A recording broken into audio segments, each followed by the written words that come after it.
जय हिंद दोस्तों, स्वागत है आपका डिफेंस एक्सपर्ट चैनल पर। तो दोस्तों आज हम इस वीडियो में जानने वाले हैं भारत के सबसे लीथल वेपन के बारे में, यानी कि XRSAM के बारे में। आपको पता है कि इसके बारे में मतलब कि एक तरह से चर्चा में है, जिसमें रक्षा विशेषज्ञ एक तरह से इसके ऊपर जो बयानबाजी करते रहते हैं कि ये किस तरह का डिफेंस सिस्टम होगा, और मतलब कि पाकिस्तान में भी किसी हद तक इसके ऊपर चर्चा होती रहती है। और भारत एयर डिफेंस सिस्टम के मामले में अब आत्मनिर्भर बनना चाहता है, क्योंकि आप सबको पता है कि भारत ने जो S-400 खरीदा है वो एक तरह से अपनी इच्छा से नहीं, बल्कि वो दबाव में आकर खरीदा है रशिया के। क्योंकि आप सबको पता है कि उस समय रशिया ने मतलब कि खबरें लीक कर दी थी कि वो अपना जो S-400 एयर डिफेंस सिस्टम है वो पाकिस्तान को दे सकता है। तो ऐसे में भारत के माथे पर भी चिंता की लकीरें आ गई थी। तो उस समय भारत ने तो वो खरीद लिया था, लेकिन भारत उस समय अपने खुद के एयर डिफेंस सिस्टम पर भी काम कर रहा था, जिसका नाम था XRSAM, यानी कि extended range surface to air missile defence system.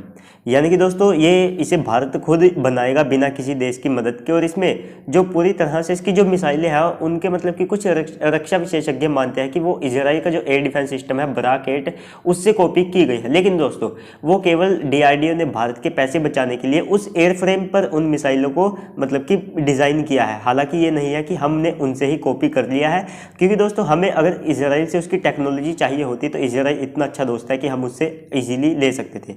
और दोस्तों इसे भारत खुद बना रहा है, DRDO इसे मतलब कि डिज़ाइन कर रही है। और इसकी जो रेंज है वो 350 से 250 किलोमीटर के बीच रहने वाली है। 250 से 350 किलोमीटर के बीच कैसे, मैं आपको ये भी समझा देता हूँ।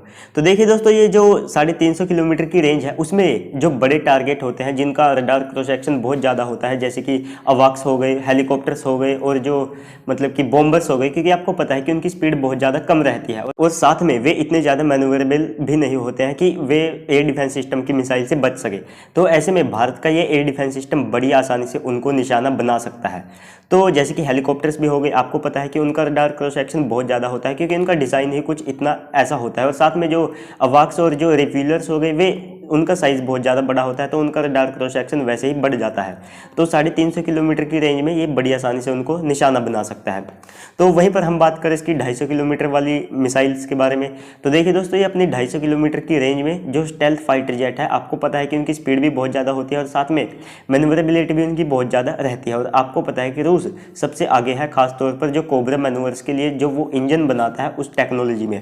तो उसने उसी के तहत सुखोई 35 चाइना को सौंप रखे हैं। तो अगर ऐसे में उनको निशाना बनाना है तो भारत उनका साइज भी छोटा होता है, तो ऐसे में भारत उन्हें 350 किलोमीटर की रेंज में निशाना नहीं बना सकता है। तो उसी समय DRDO ने तैयार किया 250 किलोमीटर की रेंज वाला कॉन्सेप्ट, जिसमें DRDO जो हाईली मैन्यूवरेबल टारगेट होते हैं उनको निशाना बना सकेगी। जैसे कि फाइटर जेट, आपको पता है उनका साइज छोटा होता है, और साथ में आज तो 5th जनरेशन के फाइटर जेट भी आ चुके हैं, जो कि मतलब कि स्टेल्थ फाइटर जेट होते हैं, और उनका रडार क्रॉस सेक्शन भी बहुत ज़्यादा होता है, और उनमें 90 डिग्री के एंगल भी बहुत ज़्यादा कम रहते हैं। तो उनको निशाना बनाना एक तरह से इम्पॉसिबल रहता है। तो जबकि DRDO ने 250 किलोमीटर की रेंज में इस तरह के फाइटर जेट को ट्रैक करने के लिए इस मिसाइल को डिज़ाइन किया है।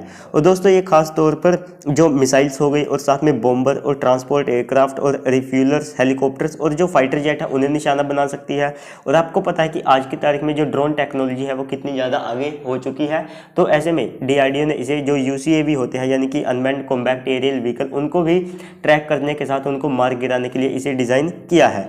और दोस्तों ये 250 किलोमीटर की रेंज में फाइटर जेट और UCAV को निशाना बना सकता है, जबकि 350 किलोमीटर की रेंज में ये अवाक्स, रिफ्यूलर और हेलीकॉप्टर्स हो गए, उन्हें ये निशाना बना सकता है।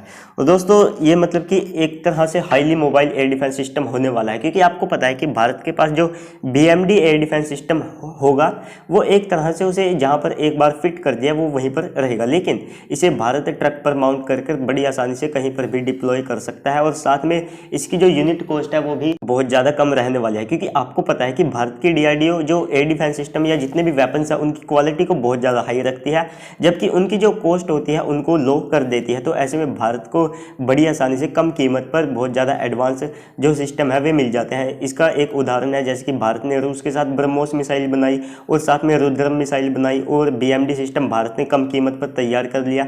तो चलिए दोस्तों, आज की इस वीडियो में इतना ही। आपको ये वीडियो कैसी लगी कमेंट करके जरूर बताइएगा। साथ में इस वीडियो को लाइक करना बिल्कुल भी मत भूलिएगा और इंस्टाग्राम का लिंक मैंने नीचे डिस्क्रिप्शन में दे दिया है, वहाँ से जाकर फॉलो कर सकते हैं और चैनल को सब्सक्राइब करना बिल्कुल भी मत भूलिएगा, क्योंकि आपको यहाँ पर ऐसी ही डिफेंस से रिलेटेड वीडियोस मिलती रहती है। और साथ में अगर आपको किसी टॉपिक पर वीडियो चाहिए तो आप उस पर भी कमेंट कर सकते हैं, मैं बनाने की पूरी कोशिश करूंगा। और साथ में दोस्तों ये मेरी पहली वीडियो है तो प्लीज़ अपना सपोर्ट दिखाना, क्योंकि मतलब कि आपको पता है कि स्टार्टिंग में जब यूट्यूबर यूट्यूब पे आता है तो इतना कुछ खास उसकी जो सब्सक्राइबर हैं वे नहीं होते हैं। तो आप प्लीज़ सब्सक्राइब कर दीजिए, साथ ही बेल आइकन को भी दबा दीजिए ताकि आपको ऐसी ही डिफेंस से रिलेटेड वीडियो मिलती रहे। अगर आप किसी टॉपिक पर वीडियो चाहते हैं तो आप कमेंट कर दीजिएगा, मैं जरूर से पूरी बनाने की कोशिश करूंगा।